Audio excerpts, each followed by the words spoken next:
Welcome to news alerts. ఆడబిడ్డల జోలికి వస్తే గుండెల్లో రైళ్లు పరిగెత్తిస్తామని, దోషులు ఎంతటి వారైనా వదిలే ప్రసక్తే లేదని సీఎం చంద్రబాబు అసెంబ్లీలో మాస్ వార్నింగ్ ఇచ్చారు. Preventions of dangerous activities bill, land grabbing act 2024 bill చర్చ సందర్భంగా ఆయన అసెంబ్లీలో మాట్లాడుతూ కుటుంబాలపై సోషల్ మీడియాలో పోస్టు పెట్టిన వారిని మాజీ సీఎం జగన్ వెనక్కి తీసుకురావడం సిగ్గుచేటని అన్నారు.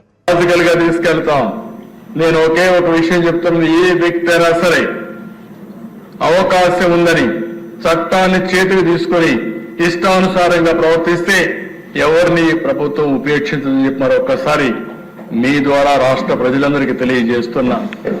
ఒక పక్క తప్పు చేసిన ఆఫీసర్ను కూడా ప్రక్షాళన చేస్తున్నాయి, ఇంకో పక్కన ఇప్పుడే ముచ్చేతూరి గారు మాట్లాడుతూ మాట అన్నారు. టెక్నాలజీ వచ్చింది, పటిష్టంగా ఉపయోగించండి. అదే మాదిరిగా టెక్నాలజీ ఒకటే సరిపోదు, పోలీస్ ఆఫీసర్స్ లో కూడా పోలీస్ స్టేషన్ దగ్గర నుంచి కింది స్థాయి నుంచి ప్రజల్లో కూడా పోలీసుల్లో కూడా ప్రో పీపుల్ పోలీసింగ్ తయారు చేయాలి. ప్రజాహితం కోసం పనిచేయాలి. దాన్ని ఏ విధంగా చేయాలో చేయమని చెప్పి కూడా అడిగారు. తప్పకుండా ఒకప్పుడైతే మనం చాలా తర్పిదిచ్చి పోలీసు వ్యవస్థను చూస్తే నేనైతే ఆ రోజు బాడీ ఓర్న్ కెమెరాస్ పెట్టాం. బాడీ ఓర్న్ కెమెరాస్ పెట్టిన ముఖ్యమైన ఉద్దేశం, పోలీసులు బయట వస్తే ఆ కెమెరాలో అవతల వాళ్ళు ఏం మాట్లాడతారు, ఈ పోలీసులు ఏం మాట్లాడతారు, రెండు కూడా కంట్రోల్ రూమ్కి వెళ్ళేటివి ఎప్పటికప్పుడు మానిటర్ చేసుకోవడానికి ఉండేది. ఎవరు బూతులు మాట్లాడుతున్నారు, ఎవరు హైహ్యాండ్ గా ఉన్నారు అనే విషయాలు ఎప్పటికప్పుడు మానిటర్ చేసేవాళ్ళం.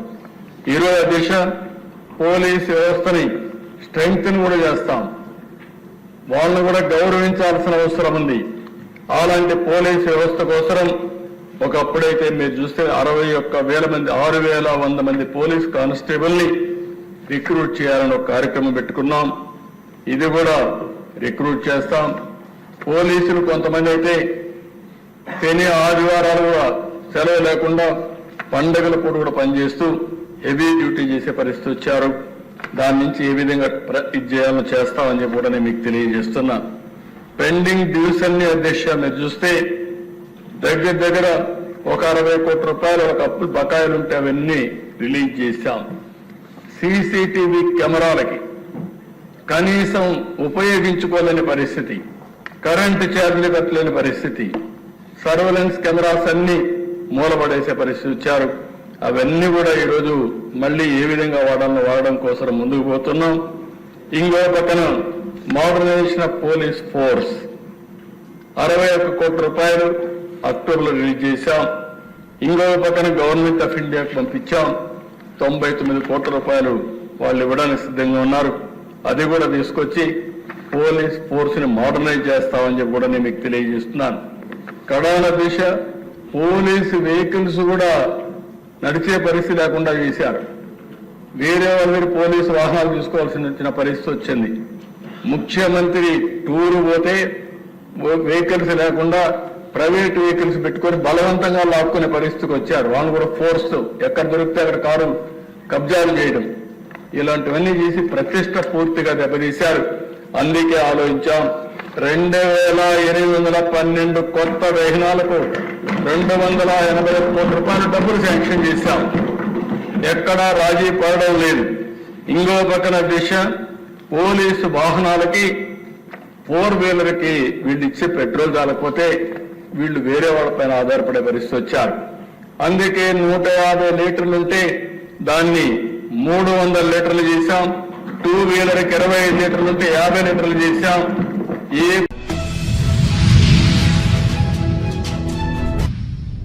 తిరుమల తిరుపతి దేవస్థానం బోర్డు చైర్మన్ గా ఇటీవల బాధ్యతలు చేపట్టిన బీఆర్ నాయుడు గురువారం తెలంగాణ ముఖ్యమంత్రి రేవంత్ రెడ్డిని కలిశారు. జూబ్లీహిల్స్ లోని సీఎం నివాసంలో మర్యాదపూర్వకంగా సీఎంను కలిశారు. ఈ సందర్భంగా సీఎం రేవంత్ రెడ్డికి టీటీడీ చైర్మన్ శ్రీవారి ప్రసాదం అందజేశారు.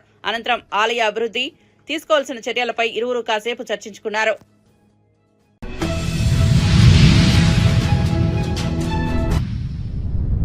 ఏపీలో అసెంబ్లీ సమావేశాలు జరుగుతున్న సంగతి తెలిసిందే. అసెంబ్లీ సమావేశంలో డిప్యూటీ సీఎం పవన్ కళ్యాణ్ కీలక వ్యాఖ్యలు చేశారు. ఈ నేపథ్యంలో పవన్ కళ్యాణ్ విశాఖ కాలుష్యంపై మాట్లాడారు. ఈ క్రమంలో విశాఖలో కాలుష్య తీవ్రత పెరుగుతోందన్నారు. ఈ తరుణంలో గత వైసీపీ ప్రభుత్వంపై పవన్ కళ్యాణ్ నిప్పులు చెరిగారు. వైసీపీ హయాంలో కాలుష్య నివారణకు ఎలాంటి చర్యలు తీసుకోలేదని విమర్శించారు. ఈ నేపథ్యంలో గాలి నాణ్యతను పెంచేందుకు తమ ప్రభుత్వం చర్యలు తీసుకుంటుందని పవన్ కళ్యాణ్ వెల్లడించారు. ఆ జీతాల పట్ల మనస్ఫూర్తిగా ముఖ్యమంత్రి గారికి అభినందనలు తెలియజేస్తాను. అలాగే 64 లక్షల మంది బెనిఫిషరీస్కి లబ్ధిదారులకి 4,000 చొప్పున వారికి 1,000 రూపాయలు పెంచి మరి ఇవ్వడం మనస్ఫూర్తిగా వారికి నా అభినందనలు తెలియజేస్తాను. అది కూడా అందరం వెళ్ళి వారి చేతికి అంటే దీనికి ఏ వ్యవస్థ అవసరం లేదు, ఉన్న వ్యవస్థని సమర్థవంతంగా వాడుకొని ఇంటికే క్యాష్ చేరవేయటం మనస్ఫూర్తిగా వారికి నా అభినందనలు తెలియజేస్తాను అధ్యక్ష. అలాగే పంచాయత్ డిపార్ట్మెంట్ సంబంధించి 1,452 కోట్లు మేము ఇప్పటికి ఖర్చు చేసాం అధ్యక్ష. అలాగే ఇండిపెండెన్స్ డే సెలబ్రేషన్స్ కూడా చాలా ఘనంగా జరుపుకున్నాం, డబ్బులు పెంచి అనేక సందర్భాల్లో తెలియజేశాను. 13,326 గ్రామ పంచాయతీలకి జాతీయ ఉపాధి హామీ పథకం కింద పల్లి పండుగ ద్వారా 4,500 కోట్లు నిధులు విడుదల చేశాం అధ్యక్ష. అలాగే గౌరవ ముఖ్యమంత్రి గారి ఈ నాయకత్వంలో ఈ ప్యాడీ జ్యూస్ రైతులకు కావాల్సింది 1,674 కోట్లు రిలీజ్ చేసి నిజంగా మీరు రైతాంగానికి మీరు ఎంత అండగా ఉంటారో మాటలతో కాదు చేతుల్లో చూపించారు అధ్యక్ష. వారికి మనస్ఫూర్తిగా నా ధన్యవాదాలు. అలాగే ప్రభుత్వానికి మన కేంద్ర ప్రభుత్వానికి ఎంత అండగా ఉంది మోడీ గారి ఆధ్వర్యంలో ఉన్న కేంద్ర ప్రభుత్వం ఉండడానికి అమరావతికి 15,000 కోట్ల రూపాయలు, పోలవరంకి 12,500 కోట్ల రూపాయలు, రైల్వే ప్రాజెక్ట్స్ దాదాపు 70,000 కోట్ల పైచిలకు, హైవేస్ అయితే దాదాపు ఇప్పటికే 55,000 కోట్ల రూపాయలు ఈరోజు మనకి ఇచ్చారు అధ్యక్ష. దాని పనులు జరుగుతూ ఉన్నాయి. అలాగే ముఖ్యమంత్రి గారికి కూడా ముఖ్యంగా మిడ్ డే నేను అడిగింది ఏంటంటే ముఖ్యమంత్రి గారిని డొక్కా సీతమ్మ గారి పేరు ఏదన్నా పథకాన్ని క్యాంటీన్ పెట్టండి అంటే ఆయన ఏకంగా దీనిలో నారాయణ గారికి కూడా ముఖ్యమంత్రి గారు ప్రత్యేకంగా నా ధన్యవాదాలు తెలియజేస్తున్నాను అధ్యక్ష. మధ్యాహ్న భోజన పథకాన్ని విద్యార్థుల మధ్యాహ్న మిడ్ డే మీల్ స్కీమ్కి డొక్కా సీతమ్మ గారి పేరు పెట్టడం మనస్ఫూర్తిగా వారి చేతులు ఎత్తి నేను నా మనస్ఫూర్తి గారికి కృతజ్ఞతలు తెలియజేస్తున్నాను అధ్యక్ష. అలాగే ఇలాంటి స్ఫూర్తి చూసి నాకు కూడా వ్యక్తిగతంగా నేను ముఖ్యంగా ఆయన లీడర్షిప్ ఎబిలిటీ, ఒక క్రైసిస్ వచ్చినప్పుడు ఒక నాయకుడు ఎలా ఉండాలి, ఒక వరదలు వచ్చినప్పుడు ఎలా ఉన్నారనేది మనకి విజయవాడ బొడిమేరు వరదలప్పుడు అసలు ఆయన చూపించిన నాయకత్వ పటిమ ఇవన్నీ చాలా ఆదర్శనీయం అధ్యక్ష.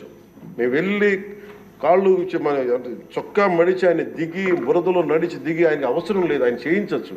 ఒక కమాండ్ సెంటర్లో కూర్చొని చేయగలిగే సత్తా ఉండి కూడా మా అందరికీ ధైర్యం నింపడానికి, మా అందరికీ భరోసా నింపడానికి, ప్రజలకు ఆ భరోసా ఇవ్వడానికి ఆయన నడిపించిన తీరు యంత్రాంగాన్ని చాలా అభినందనీయం అధ్యక్ష.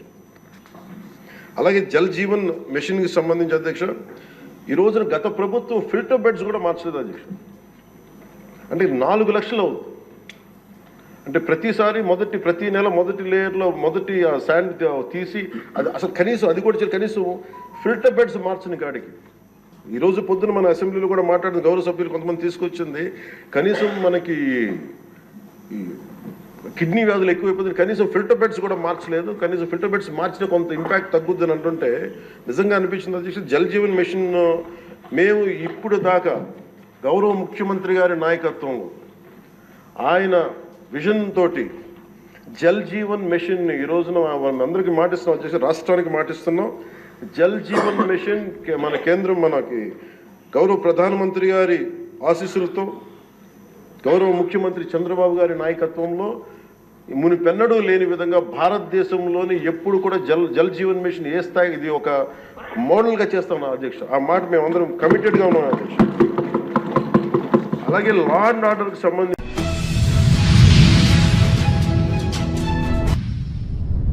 ప్రజాప్రభుత్వ ఫలాలు ప్రజలకు చేరకుండా కులగణన వంటి చారిత్రాత్మక కార్యక్రమాన్ని కొద్దిమంది దోపిడీదారులు అడ్డుకోవాలని తప్పుడు ప్రచారం చేస్తున్నారని డిప్యూటీ సీఎం బట్టి విక్రమార్క ఆగ్రహం వ్యక్తం చేశారు. ఇన్నాళ్లు సమాజాన్ని దోచుకున్న వారే ఈ రకంగా ప్రభుత్వ కార్యక్రమాలను అడ్డుకున్నారని విమర్శించారు. గాంధీభవన్లో మంత్రులతో ముఖాముఖి కార్యక్రమానికి హాజరైన ఆయన ఈ సందర్భంగా మాట్లాడారు. కాంగ్రెస్ కు ఓటేసిన ప్రజలు కార్యకర్తల ఆశలను, ఆలోచనలను నిరాశపరచబోమన్నారు. అందుకోసమే ఓవైపు ప్రజాభవన్లో ప్రజావాణి నిర్వహిస్తూనే మరోవైపు గాంధీభవన్లోనూ మంత్రులతో ముఖాముఖి కార్యక్రమం నిర్వహిస్తున్నామన్నారు. గత ప్రభుత్వానికి ప్రస్తుత ప్రభుత్వానికి తేడాను ప్రజలు గమనించాలన్నారు. గడీల మధ్య నుంచి బీఆర్ఎస్ పాలన సాగిస్తే ఇవాళ ప్రజాప్రభుత్వం ప్రజల వద్దకే ప్రభుత్వం వస్తోందన్నారు. ముఖ్యమంత్రి, మంత్రులే ప్రజల దగ్గరకు వెళ్తున్నారని చెప్పారు. లేదా ఈ వనరులన్నీ పోర్టుతో సహా అప్పచెప్పారా లేదా? వాటికి సమాధానం చెప్పండి. అవి చెప్పకుండా తెలంగాణ రాష్ట్రంలో అంబానీ వస్తే అంబానీకి ఏమి అప్పచెప్పట్లే. మేము రాష్ట్రంలోకి ఎవరైనా రావచ్చు పోవచ్చు, కానీ మా నాయకుడి ఆలోచనల్ని తూచా తప్పకుండా ఈ రాష్ట్ర ప్రభుత్వం, ఈ రాష్ట్ర ముఖ్యమంత్రి రేవంత్ రెడ్డి గారితో సహా యావత్ మంత్రిమండలి మొత్తం ఒకటే ఆలోచన. రాష్ట్ర సంపద అంతా ప్రజలకే చెందాలి, ప్రజలకే ఉండాలి. సంపద పోగేస్తాం, సంపద సృష్టిస్తాం, ప్రజలకే పంచుతాం. అదే మా నినాదం. మా నాయకుడు చెప్పింది కూడా. హరీష్ రావు గారి ఇంట్లో మహిళలు ఎవరైనా ఉంటే, లేకపోతే టీఆర్ఎస్ పార్టీ సంబంధించిన మహిళలు ఎవరైనా ఉంటే పోయి ఆర్టీసీ బస్సు ఎక్కువను ఉచితంగా డబ్బు లేకుండా టికెట్ తీసుకొని టికెట్ అడగకుండా వాళ్ళని ఎక్కిస్తారా, ప్రయాణం లేకుండా ఉంటుందా లేదో చూడవాలి. ఆయనకి ఎక్కడైనా ఇబ్బంది ఉంటే వాళ్ళకి సంబంధించిన వాళ్ళని బస్సులో ఎక్కనేయట్లేదు, ఫ్రీగా ఉచితంగా ఎక్కనేయట్లేదు, ఓన్లీ మీ పార్టీ వాళ్ళని ఎక్కనిస్తున్నారు, మా వాళ్ళని ఎక్కనేయట్లేదు, ఈ పథకం అమల్లో రాలేదని ఏమన్నా ఫోన్ చేస్తే నేను కానీ పొన్నం ప్రభాకర్ గారు కానీ ఇమ్మీడియట్గా ఆ మహిళలు ఎక్కే బస్సులు ఎందుకు ఎక్కిలేదు దాని మీద ఎగ్జామిన్ చేస్తాం, చర్యలు తీసుకుంటాం, వాళ్ళు ఎక్కిస్తాం, ఫ్రీగా పంపిస్తాం, వాళ్ళు టికెట్ లేకుండా ప్రయాణం చేపిస్తాం. అట్లాగే వారి 200 యూనిట్లు వారు కాల్చుకుంటుంటే ఇంట్లో కరెంటు సంబంధించి ఆయన వాళ్ళ ఇంట్లో 200 యూనిట్ వరకే వాడుకుంటుంటే జీరో బిల్లే ఇస్తున్నావా లేదా అనేది చూపిస్తాం. ఇది వారిని 200 యూనిట్ల వరకు పరిమితమై వాడమని చెప్పండి, కరెంటు వారికి జీరో బిల్లు వస్తుందో లేదో చూపిస్తాం.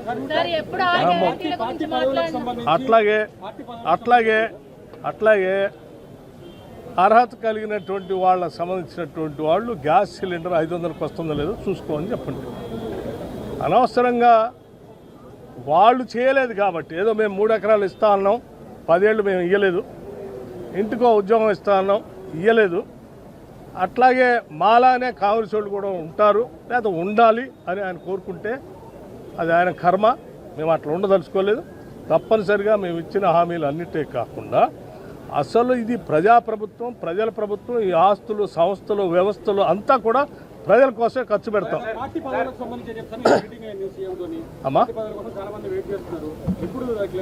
పార్టీకి సంబంధించినటువంటి పదవులు కానీ నిర్ణయాలు కానీ పార్టీ ఆంతరంగిక విషయం.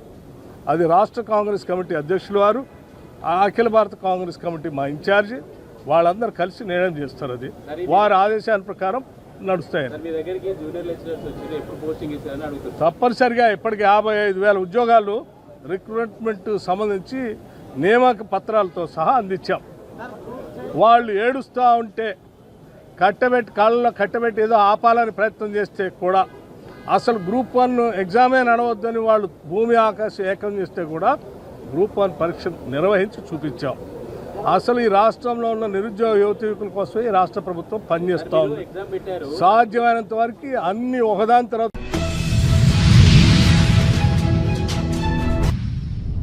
ఏపీలో 9వ రోజు అసెంబ్లీ సమావేశాలు కొనసాగాయి. ఈ క్రమంలో అసెంబ్లీ సమావేశంలో మంత్రి నారా లోకేష్ ప్రసంగిస్తూ ఉద్యోగాల కల్పనపై కీలక వ్యాఖ్యలు చేశారు.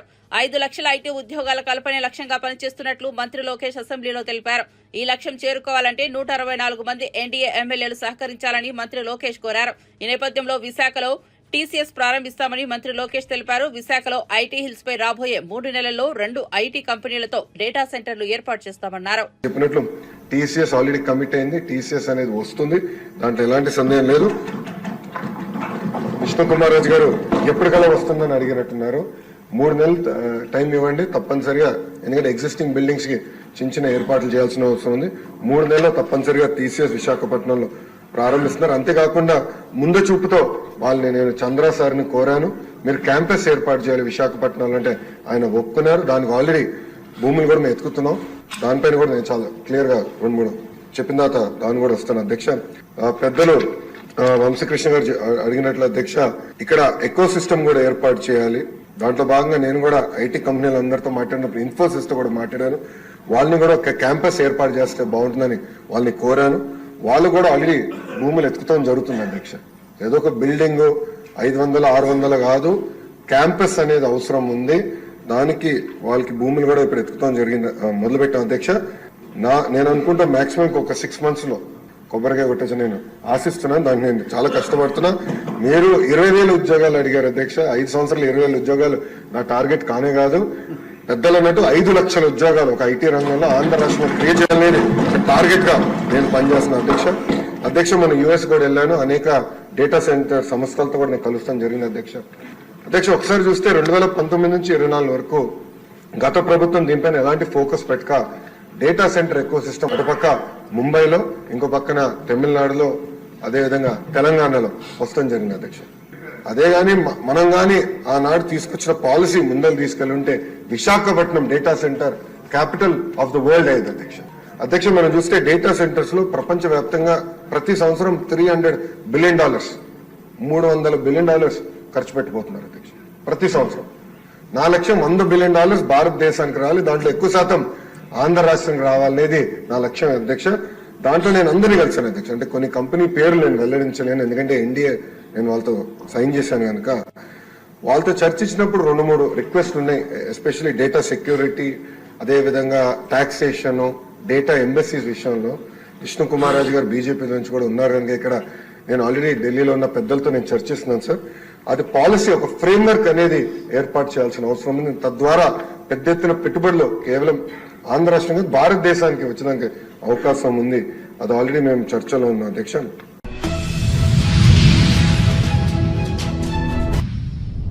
మహబూబాబాద్ లో బీఆర్ఎస్ ఆధ్వర్యంలో నిర్వహించతలపెట్టిన ధర్నాకు పోలీసులు అనుమతి నిరాకరించారు. దీంతో రాష్ట్ర ప్రభుత్వంపై మాజీ మంత్రి ఎమ్మెల్సీ సత్యవతి రాథోడ్ తీవ్ర వ్యాఖ్యలు చేశారు.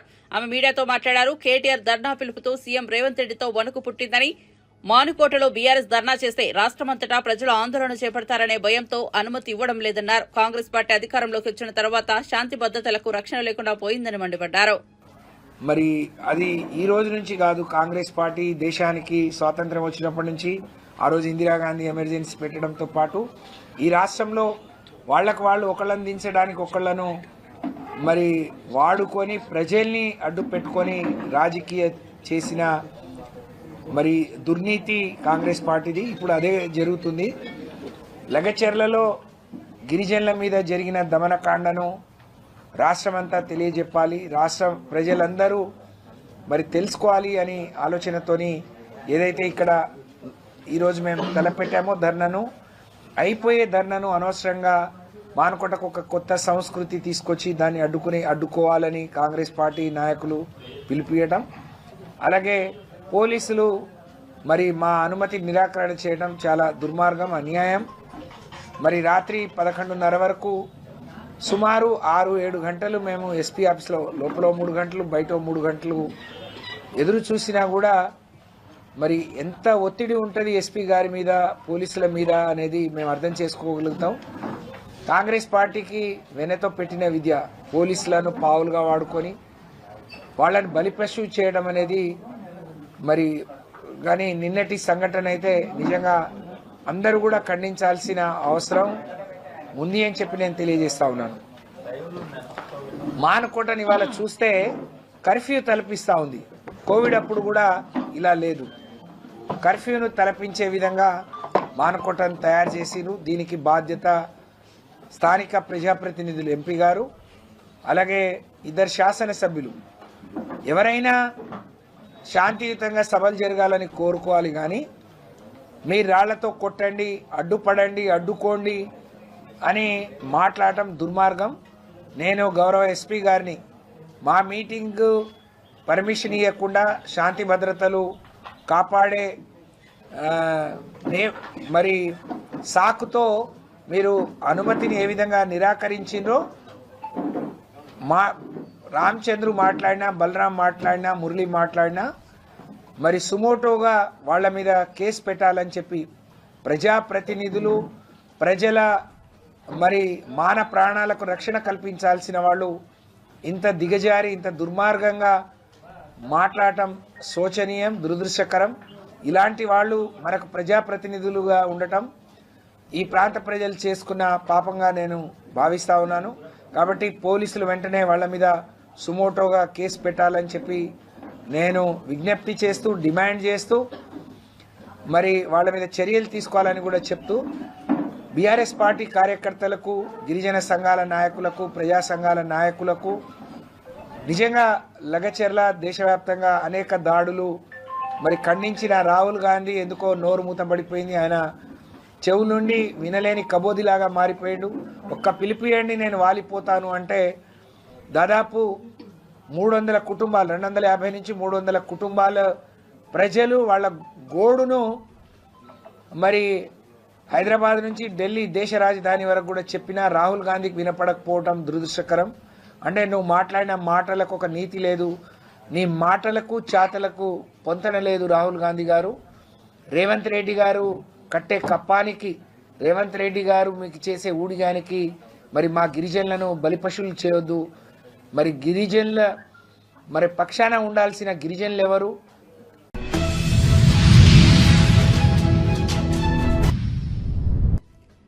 గంజాయిని సాగు చేసినా తరలించిన వారిపై పీడీ యాక్ట్ కేసులు నమోదు చేసి తగు శిక్షలు విధిస్తామని హోంమంత్రి అనిత హెచ్చరించారు. 9వ రోజు ఏపీ అసెంబ్లీ సమావేశాల్లో ప్రశ్నోత్తరాల సమయంలో రాష్ట్రంలో గంజాయి కట్టడికి తీసుకుంటున్న చర్యలపై సభ్యులు అడిగిన ప్రశ్నలకు ఆమె సమాధానమిచ్చారు. వైసీపీ ప్రభుత్వం గంజాయి బ్యాచ్, బ్లేడ్ల బ్యాచ్లు ఎన్ని ఆగడాలకు, అఘాయిత్యాలకు పాల్పడినా ఎలాంటి చర్యలు తీసుకోలేదని విమర్శించారు. గత ప్రభుత్వం 5 ఏళ్ల పాలనలో ఒక్కసారి కూడా జగన్ గంజాయిపై సమీక్ష నిర్వహించలేదని గుర్తు చేశారు. ప్రభుత్వం అండదండలు చూసుకునే దుండగులు రెచ్చిపోయారని ఆగ్రహం వ్యక్తం చేశారు. లాస్ట్ 5 సంవత్సరాలు ఇందాక సభ్యులు మన శ్రీనివాస్ గారు మాట్లాడినప్పుడు కనీసం గాంజాయి మీద కానీ, బ్లేడ్ బ్యాచ్, గాంజా బ్యాచ్ గురించి కానీ, బ్లేడ్ బ్యాచ్ గురించి కానీ దౌర్భాగ్యం ఏంటంటే ఒక సీఎం స్థాయిలో ఉన్న వ్యక్తి ఏ రోజు కూడా ఒక రివ్యూ తీసుకోకపోవడం, ఒక ఇన్ఫర్మేషన్ కనీసం తెప్పించుకోకపోవడం అధ్యక్ష. దీని పర్యవసానం ఏదంటే 5 సంవత్సరాలు దీన్ని క్యారీ ఫార్వర్డ్ చేసుకొని ఈ రోజు ఇంతవరకు రావడం జరిగింది అధ్యక్ష. దీని నేపథ్యంలో ఈ రోజు ఈ గంజాయిని ఇమీడియట్ గా మనం అరికట్టాలి అనుకునేటప్పుడు చాలా ఎక్సర్సైజ్ చేసుకోవాల్సి వస్తుంది అధ్యక్ష. సిస్టమ్ ని కూడా మనం మళ్ళా రిపేర్ చేసుకోవాల్సిన పరిస్థితి ఏర్పడింది అధ్యక్ష. ఇంతకు ముందు గాంజాయికి సంబంధించి పైనుంచి ఏజెన్సీ నుంచి కిందకు వచ్చే సిచ్యువేషన్ లో ఎన్ని చెక్ పోస్టులు ఉన్నాయని నేను వైజాగ్ సిపి గారిని ఒకసారి నేను హోమ్ మినిస్టర్ అయిన వెంటనే మాట్లాడితే కేవలం 2 సీసీ కెమెరాలు ఉన్నాయి, చెక్ పోస్టులు ఉన్నాయి, దాని దగ్గర 2 సీసీ కెమెరాలు ఉన్నాయని చెప్పారు అధ్యక్ష. అంటే చెక్ పోస్టులు కూడా పెట్టుకోలేని పరిస్థితులు అయిపోయింది. ఈ రోజు మళ్ళా తిరిగి గాంజా నిర్మూలనకి పర్టికులర్ గా ఎక్కడెక్కడైతే ఏరియాస్ నుంచి అయితే మనకి ట్రాన్స్పోర్ట్ జరుగుతుందో ఆ ట్రాన్స్పోర్ట్ అన్ని ఏరియాలలోని కూడా చెక్ పోస్టులు ఏర్పాటు చేసుకున్నాం. చెక్ పోస్టుల దగ్గర సీసీ కెమెరాస్ ఏర్పాటు చేసుకున్నాం అధ్యక్ష. ఏ గాంజా తీసుకునే వ్యక్తి కూడా ఎక్కడ కూడా తప్పించుకోకూడదనే ఉద్దేశంతోనే సర్వేలెన్స్ కింద సీసీ కెమెరాలు ఆల్రెడీ ఫిక్స్ చేస్తున్నాం అధ్యక్ష. దీని నేపథ్యంలోనే మనం అర్థం చేసుకుంటే అధ్యక్ష, ఈ 5 నెలల కాలంలో మనం వచ్చిన ఎన్డీఏ గవర్నమెంట్ వచ్చిన 5 నెలల కాలంలోనే సుమారుగా 25,000 కేజీల గాంజాని ఈ రోజు పట్టుకొని గవర్నమెంట్ స్వాధీనం చేసుకునే పరిస్థితి, పోలీస్ డిపార్ట్మెంట్ వాళ్ళు పట్టుకుని స్వాధీనం చేసుకునే పరిస్థితి కనిపించింది అధ్యక్ష. దగ్గర 916 మందిని కూడా ఈ రోజు మనం జూన్ నుంచి అక్టోబర్ వరకు చూసుకుంటే 916 మంది మీద ఆల్రెడీ కేసులు నమోదైన వాళ్ళందరూ కూడా వెళ్ళారు అధ్యక్ష. ఇందాక గౌరవ సభ్యులు కూడా జైలుకి సంబంధించిన విషయం కూడా చెప్తున్నారు అధ్యక్ష. ఇంతకు ముందు ఏం జరిగిందన్న దాని గురించి ఈ రోజు నేను చెప్పక్కర్లేదు, మీరు చెప్పక్కర్లేదు, ప్రపంచం అంతా కూడా తెలుసు.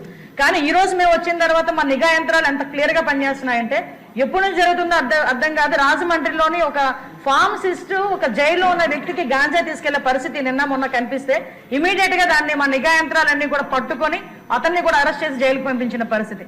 మీరు అన్నట్టుగానే ఎక్కువ ఏజెన్సీ ఏరియాలోని చిన్న పిల్లలు దీనికి ఎడిక్ట్ అయిపోయే పరిస్థితి కనిపిస్తుంది అధ్యక్ష. ఎడిక్ట్ అవ్వడమే కాదు అధ్యక్ష, వాళ్ళకున్న ఫైనాన్షియల్ ప్రాబ్లమ్స్ ని బేస్ చేసుకుని వాళ్ళని పావుల కింద వాడుకునే పరిస్థితి ఉంది. కాబట్టి గాంజా బ్యాచ్ల్లోని గాంజాలు సరఫరా చేసేవారు కానీ గాంజా తీసుకునే వాళ్ళకి కూడా అధ్యక్ష ఈ రోజు ఏదో తీసుకొచ్చాము, జైల్లో పెట్టేశాము, వాళ్ళకి రిమాండ్ తీసేసాము, తర్వాత బెయిల్ బయటకు వచ్చి వాళ్ళు అలా చేసే కన్నా వీళ్ళు చేసిన వెంటనే వీళ్ళ మీద పీడియాక్ట్ పెట్టడమే కాదు అధ్యక్ష, వీళ్ళ ఆస్తులు కూడా జప్తు చేయడానికి వీలైతే వాళ్ళకి ఆస్తి ఏమీ లేకపోతే వాళ్ళ దగ్గర ఉన్న ఆధార్ కార్డులు కానీ వాళ్ళ దగ్గర ఉన్న రేషన్ కార్డ్స్ కానీ అలాంటివి కూడా సీజ్ చేసే పరిస్థితి కూడా రప్పించాలి అని గౌరవ ముఖ్యమంత్రి గారు కూడా మాకు ఆదేశాలు ఇవ్వడం జరిగింది అధ్యక్ష. దాని మీద కూడా ముందుకెళ్తున్నాం.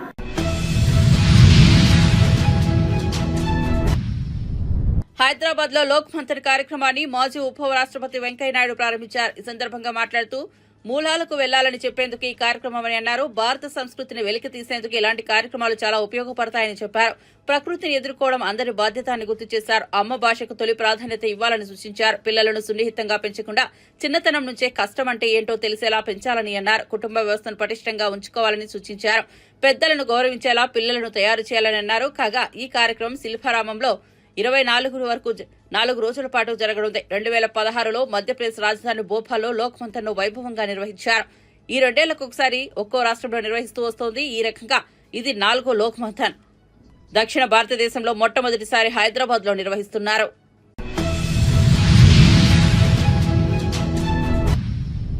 ఆంధ్రప్రదేశ్ రాజకీయాల్లో మరో సంచలన పరిణామం చోటు చేసుకుంది. ఈ క్రమంలో వైసీపీ నేత సినీ రచయిత పోసాని కృష్ణమురళి రాజకీయాలకు శాశ్వతంగా గుడ్ బై చెబుతున్నట్లుగా ప్రకటించారు. ఇక నుంచి పాలిటిక్స్ జోలికి వెళ్లబోరని ఆయన వెల్లడించారు. అదేవిధంగా రాజకీయాలపై కూడా ఎన్నడూ మాట్లాడబోనని స్టేట్మెంట్ ఇచ్చారు.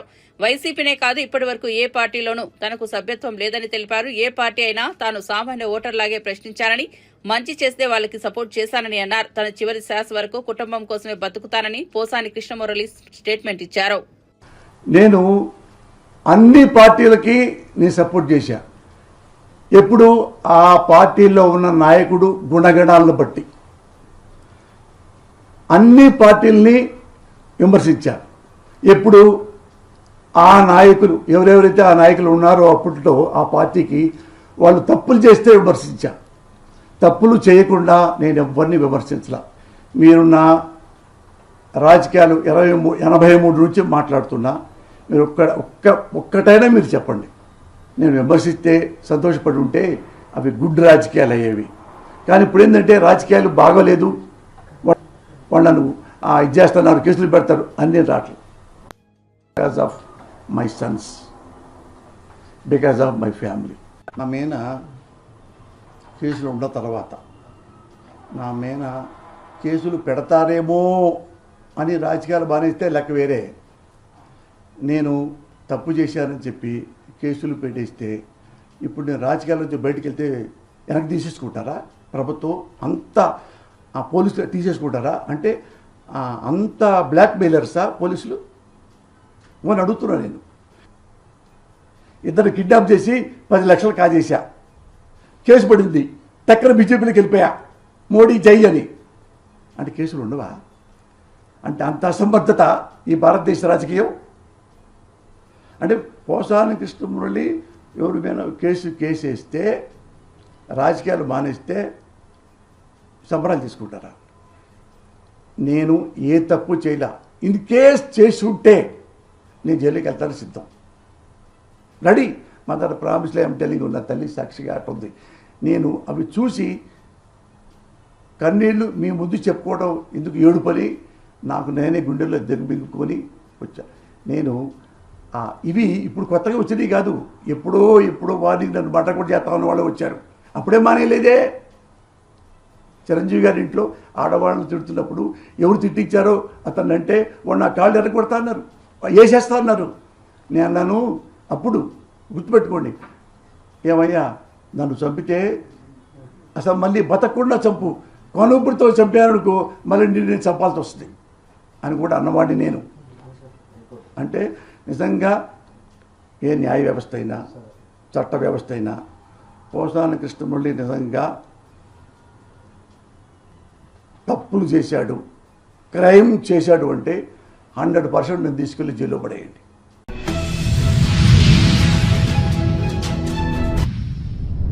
రాష్ట్రాన్ని వర్షాలు వీడటం లేదు. రాష్ట్రంలో మరోసారి భారీ వర్షాలు కురిసే అవకాశం ఉందని రెవెన్యూ శాఖ ప్రత్యేక ప్రధానాధికారి ఆర్పి సిసోడియా తెలిపారు. ఈ క్రమంలో రైతులు తక్షణమే వ్యవసాయ పనుల్లో తగిన జాగ్రత్తలు తీసుకోవాలని సూచించారు. అయితే పలు జిల్లాలో వరి కోతల సీజన్ ప్రారంభం కావడంతో ప్రత్యేకించి వ్యవసాయ శాఖ అధికారులు రైతులకు అందుబాటులో ఉండాలని సూచించారు. విపత్కర పరిస్థితులను రైతులు ఎదుర్కొనేందుకు అవసరమైన అన్ని చర్యలు తీసుకోవాలన్నారు.